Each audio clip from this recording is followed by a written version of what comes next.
Ne gardez jamais, au grand jamais, votre sac ou votre portefeuille lors d'un dîner avec une famille fortunée. Dès l'instant où ils touchent la table, ils l'ont déjà remarqué. Et non, ils n'en parleront jamais. Ils observent simplement en silence et jugent en privé. Voici ce que la plupart des gens ne comprennent pas. Pour eux, la table n'est pas juste un endroit pour manger. C'est le reflet du contrôle, de la discipline et de la conscience sociale. Votre sac posé à côté des assiettes, votre portefeuille près des verres, vos clés, votre téléphone, vos tickets de caisse, tout est allé sur la table. Pour la plupart des gens, ça ne veut rien dire. Pour eux, ça signale un désordre émotionnel, parce que les familles fortunées sont obsédées par une chose, la maîtrise de soi. Tout a une place, tout est intentionnel. Rien d'inutile n'entre dans l'espace. C'est pour ça que les maisons de l'argent ancien paraissent toujours calmes, propres, maîtrisées. Et les gens qui y vivent se comportent de la même façon.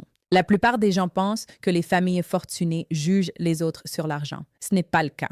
Elles jugent le comportement, la façon dont vous vous asseyez, la façon dont vous coupez la parole, à quel point vous parlez fort, si vous remerciez le personnel, si vous écoutez attentivement, si vous rendez la pièce élégante ou chaotique. Et voici la vérité inconfortable. Ils se forgent une opinion sur vous bien avant que le dessert n'arrive. Pas à cause de vos vêtements, pas à cause de votre montre, pas à cause de la marque de votre sac à main, à cause de vos habitudes. Parce que les habitudes révèlent qui l'on est vraiment quand on arrête de jouer un rôle. C'est pour ça que certaines personnes continuent d'être invitées dans les pièces qui comptent et que d'autres n'ont plus jamais de nouvelles. Le rejet est silencieux. Le sourire reste poli. L'invitation, elle, ne revient tout simplement jamais une seconde fois. C'est comme ça que fonctionne l'argent l'ancien, discrètement.